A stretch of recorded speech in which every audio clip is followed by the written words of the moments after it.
हम लोग कई बार कहते हैं कि चाणक्य की नीति, वो नीति क्या है हम तो पहले से पढ़ते थे, लेकिन देखने को तब मिला जब इनके साथ काम किया। और उस समय इतने कम समय में, महाराष्ट्र कोई छोटा राज्य नहीं है, देश का दूसरे नंबर का सबसे बड़ा राज्य, यूरोप के सभी देशों से बड़ा राज्य है ये, इससे बड़ा एक भी देश नहीं है यूरोप में। ऐसे राज्य में मात्र 15 दिनों में इस राज्य के सभी नेताओं को पहचानना उन्होंने शुरू किया। और पहचानने का मतलब नाम पता है ऐसा नहीं है, पहचानने का मतलब ये क्या है और ये क्या कर सकता है, ये पहचान उन्होंने कर ली। और जिस प्रकार से एक बैलेंस महाराष्ट्र में उन्होंने तैयार किया, मैं उस समय अध्यक्ष था और मुझे उन्होंने ये कहा कि देखिए, मैं ये मानता हूं कि महाराष्ट्र में अपनी सरकार आएगी और आप अध्यक्ष हैं, आपकी जिम्मेदारी है, मैं आपको मदद करने के लिए आया हूं और हम मिलकर इस महाराष्ट्र में सरकार लाएंगे। और वो समय ऐसा था कि जिस समय हमारे मित्र उस समय के शिवसेना के, उनके साथ हमारी बातचीत चल रही थी और हम उनको ज्यादा जगह देने को भी तैयार थे, लेकिन उन्होंने एक आंकड़ा अपने मन में पकड़ लिया था, हमको 151 ही चाहिए। हम कहते थे 147 ले लीजिए, हम 127 ले लेंगे। और ऐसे समय जब यह ध्यान में आया तो दृढ़ता के साथ भाई साहब ने अमित भाई से बात की, किस प्रकार से तो नहीं चल पाएगा। अमित भाई ने प्रधानमंत्री जी से बात की और फिर यह तय हुआ कि अगर 147 और 127 ये फॉर्मूला होता ना बचे हुए हमारे छोटे दोस्तों को, तो अब अलायंस होगा, नहीं तो नहीं होगा।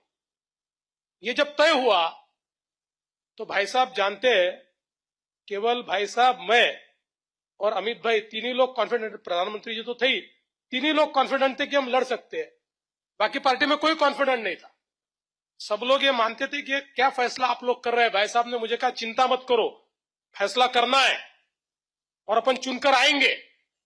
ये इनका विश्वास था कि जिस विश्वास के कारण हमने शिवसेना को अल्टीमेटम दिया। हमने कहा अगर 147 पर आप लड़ना चाहते हो, हम आपके साथ हैं, साथ में लड़ेंगे, हम 127 लड़ेंगे, हम दोनों के अच्छे चुनकर आएंगे, 200 से ज्यादा लोग चुनकर आएंगे, आपका मुख्यमंत्री बनेगा, हमारा उप मुख्यमंत्री बनेगा।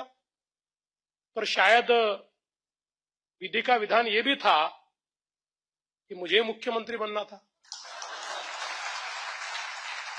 इसलिए उन्होंने कहा नहीं, हमारे युवराज ने घोषणा की 151 की, एक सीट कम नहीं करेंगे। वो बिल्कुल कौरव वाले मोड़ में आ गए, 5 गांव भी नहीं देंगे। उन्होंने कहा 5 गांव नहीं देंगे तो श्री कृष्ण है हमारे पास, हम भी लड़ाई लड़ लेंगे।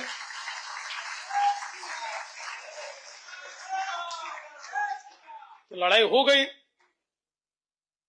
और मुझे अभी भी याद है कि जिस प्रकार से, मैं तो प्रचार में था, मेरे लिए तो पूरा राज्य घूमकर सभाएं करना, सारी चीजें करना, पीछे में एक बैकबोन की तरह उस समय एक और भाई साहब और दूसरी ओर अमित भाई, ये दोनों बैठे हुए थे।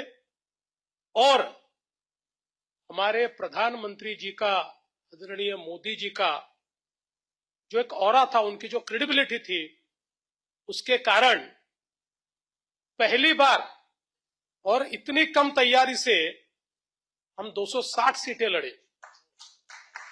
उससे पहले हम 117 से ज्यादा सीटें लड़े ही नहीं थे, सीधे 260 सीटें लड़े और सबसे बड़ी पार्टी बनकर उभरे। और तब से लेकर अभी तक तीनों चुनाव में 100 पार करने वाली इस महाराष्ट्र की पिछले 30 साल में कोई पार्टी होगी तो भारतीय जनता पार्टी है। और निश्चित रूप से आदरणीय प्रधानमंत्री जी, आदरणीय हमारे अमित भाई के साथ साथ इसका श्रेय अगर किसी को जाता है तो हमारे भाई साहब को जाता है।